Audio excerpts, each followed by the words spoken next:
It sounds pretty good. But again, the only ship I actually own is the Corsair. So I think I got about 6 ships.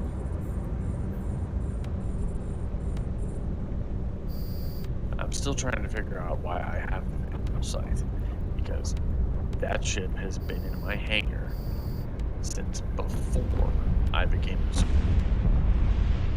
But it is not in my my website hangar.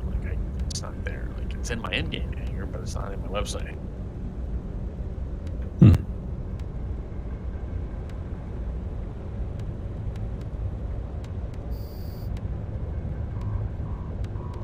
Nope, I got 7 ships.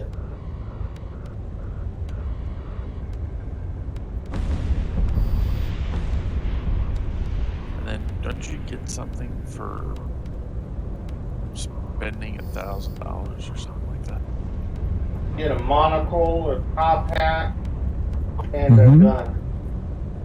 Is that all it is? Yeah. It goes beyond that. There's tiers, depending on how much you spend, and the higher tiers that you go, the bigger stuff that you get. So if you're $10,000 and beyond, you get the F8 Lightning, which is the latest and greatest fighter the UE even has.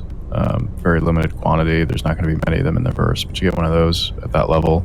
And up from there, you just get bigger stuff. You get like a enhanced version of the F8 Lightning, and I think the top tier is something crazy. I forget what the hell it is, but You spend 15,000, you get the gold F8 Lightning.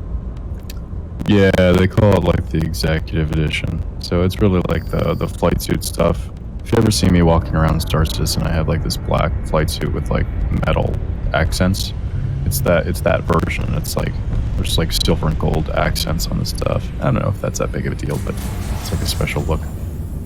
Okay, so when you hit $1,000, they give you a monocle and some nonsense. So when you hit $10,000, they give you a ship.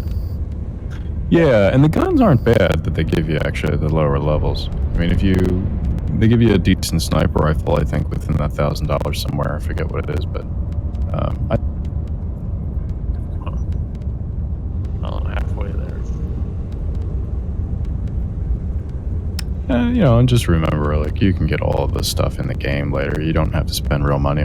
Oh, I've been following Star Citizen since it was concept 2012.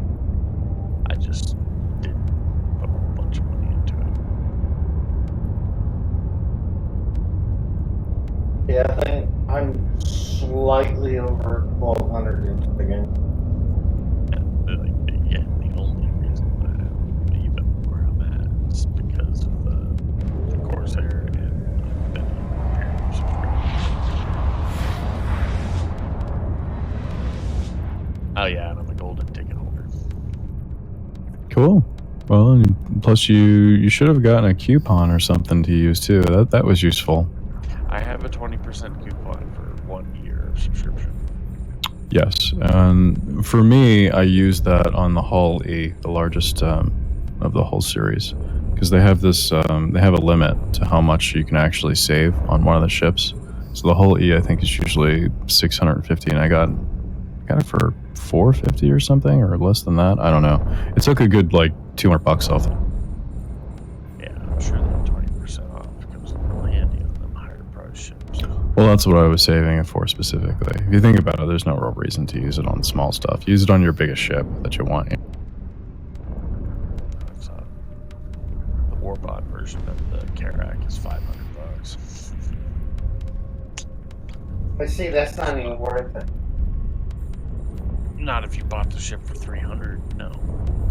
Well, that's the thing. It's like, at the end of the day, the difference between $100 or $200, I guess, is not that big of a deal. You're still spending money on an internet spaceship, so it's like, if you really want something and it's a gift to yourself. I mean, people spend money on all kinds of crazy stuff. I used to spend enormous amounts on like motorcycles and cars and stuff like that, just because that was my hobby. I love it, and it's like that. It's a hobby. Some people spend on a golf club. Some people buy spaceships that are, flying around in an imaginary universe. I've got one big giant for me dumbass purchase coming up that's literally just me buying a Valve Index. That's assuming I can get mine bought before they go out of stock. I got a the Oculus Rift. Well, I have a Vive right now. I want the Index. It's literally just an intermediate upgrade. Because I use mine for sim racing. But my Vive was bought secondhand. I got mine on eBay for half retail. Yep. I'd like to have a new shiny. I bought mine on Amazon.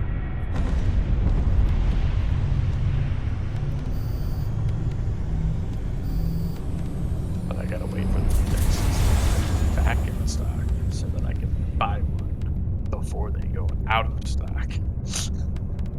Do you use it for what they're actually designed to be used? What? VR video games? Yeah, Yep. I don't. Your loss. You should I try got playing mine. some VR games. Like get out. Like, trust me, I get the appeal for using them for racing, but you really should give just a VR video game a try. Well, see, my problem is mine's in my bedroom. My bedroom's a 12 by 12 room. And for me to get any bigger, I have to completely disconnect my entire computer, move it into the living room, set it up in the living room, play, disconnect it, and bring it back in my bedroom. You can play a lot of games just standing. You don't need to room space that shit. The only game I have that you can do that with is fishing, because my nephew has like the crack cocaine addiction to fishing. I play Onward, which is the milsim first-person shooter, and I can play it perfectly fine, standing perfectly still.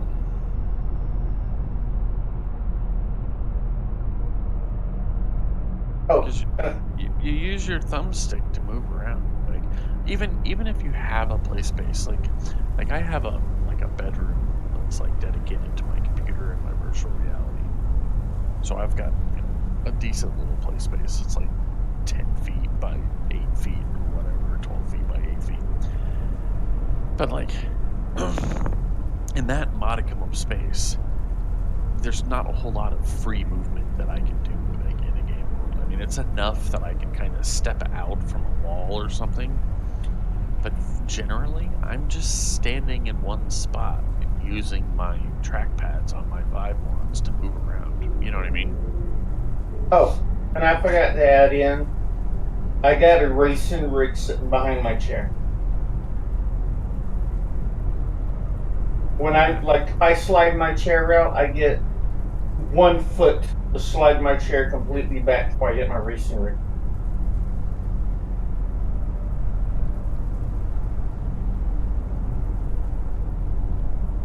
I'm kind of packed into my room like a sardine.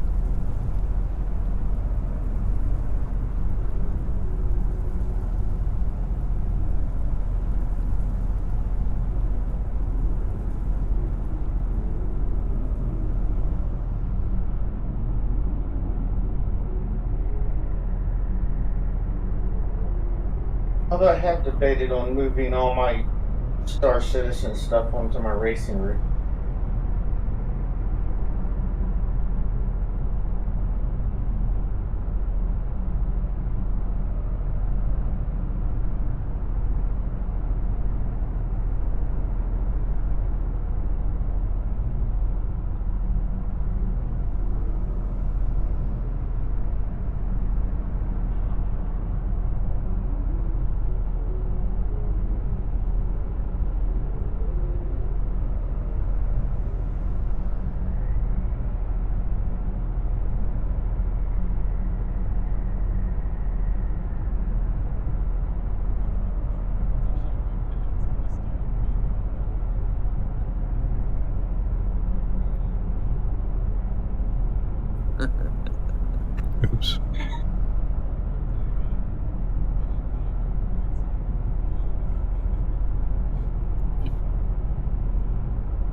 you pop reminds me, that I have to thing? update the patch.